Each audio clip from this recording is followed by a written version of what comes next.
দেখুন, আমরা petrol diesel এবং গ্যাসের দাম বৃদ্ধির বিরুদ্ধে মিছিল করছিলাম, আপনাদের আগেই অবগত করেছি।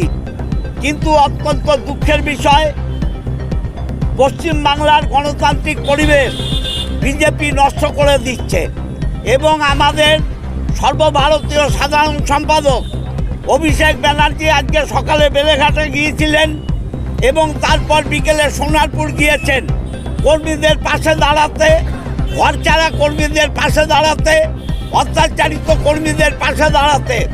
সেখানে বিজেপি সাংগঠনিক কায়দায় জমায়েত করে অভিষেক ব্যানার্জিকে হেনস্থা করছে। তার উপর টিপ ছোড়া হয়েছে, ইট ছোড়া হয়েছে, জুতো ছোড়া হয়েছে, জীবনে মেরে ফেলার জন্যে পাথর পর্যন্ত ছোড়া হয়েছে।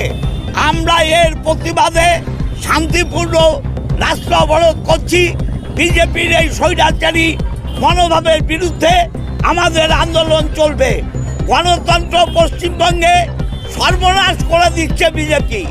এই গণতান্ত্রিক ব্যবস্থার বিরুদ্ধে আমরা রাস্তায় বসেছি। রাস্তায় রাস্তা দেখাবে, কারণ ওরা পুলিশকে ওদের বৈঠকখানা বানিয়ে দিয়েছে। পুলিশ নিষ্ক্রিয় হয়ে দাঁড়িয়ে দেখছে অভিষেকের উপর হেনস্থা হচ্ছে। আমাদের এটা ছাড়া রাস্তা নেই। চলবে, অবশ্যই চলবে।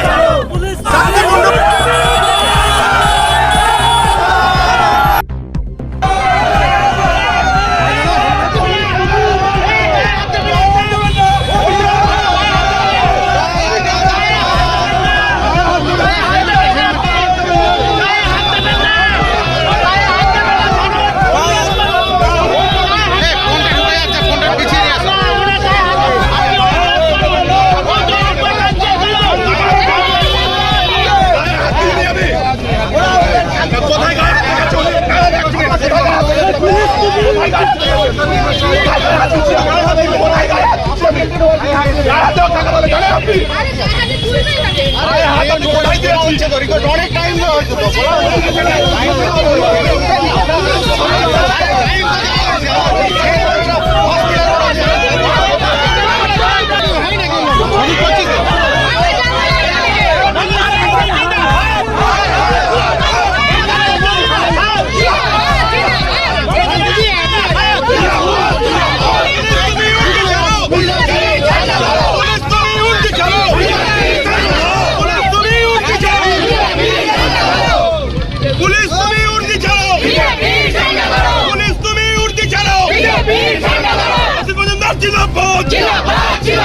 অভিষেক ব্যানার্জির উপর আক্রমণ হলো কার স্বার্থে? বিজেপি জবাব দাও। অভিষেক ব্যানার্জির উপর আক্রমণ হলো কেন? বিজেপি জবাব দাও।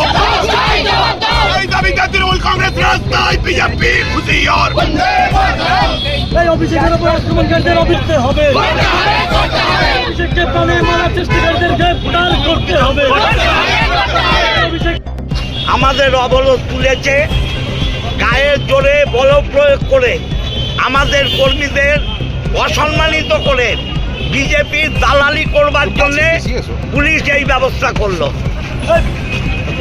কোথাও কি সেই পুরোনো দিনের আন্দোলন আবার ফিরে আসছে দেখছেন?